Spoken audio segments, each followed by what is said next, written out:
Hi, this is Mark News from Plant Talk Radio. Thanks for subscribing and listening to our podcast, Your Gardening Questions from Plant Talk Radio.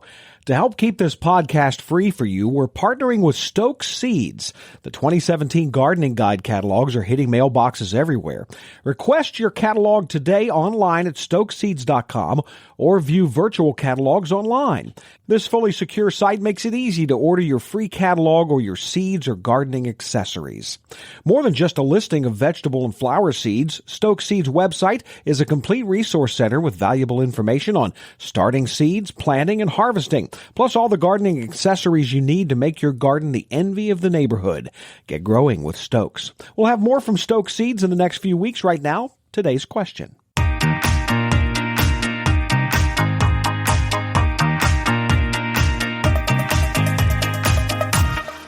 So if I'm a first-timer or someone just getting into orchids, what would you recommend? Where do you put them, and how do you care for them?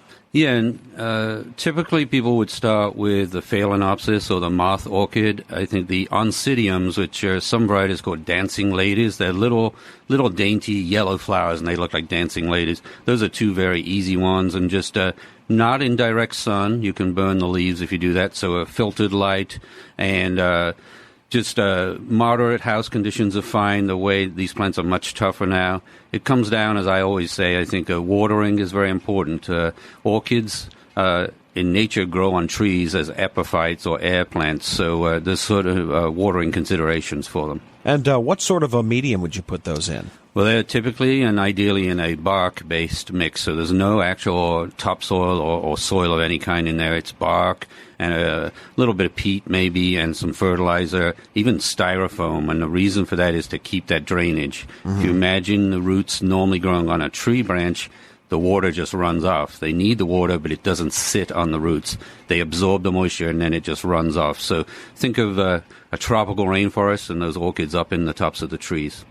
And I guess another question I would have is, obviously, it used to be in the old days you'd think of orchids and you'd think of someone with a greenhouse and spending thousands of dollars. But is it economical? Can you just buy some nice orchids to get some color in your house? Yeah, absolutely. And in fact, they can be treated almost as just a seasonal plant, and then when you're done, you're done. But most people, and I think many, will keep them and try to rebloom them.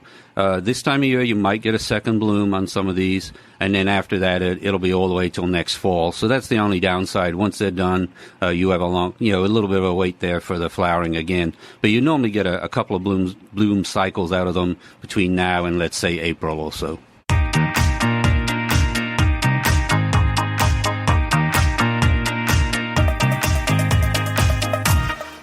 Hey, thanks again for listening to the podcast. Remember, your 2017 Gardening Guide catalogs are available now. If you want one delivered to your home, go to stokeseeds.com. For the best selection of vegetable, flower, and herb seeds available, go to stokeseeds.com. Cultivating successful growers for generations.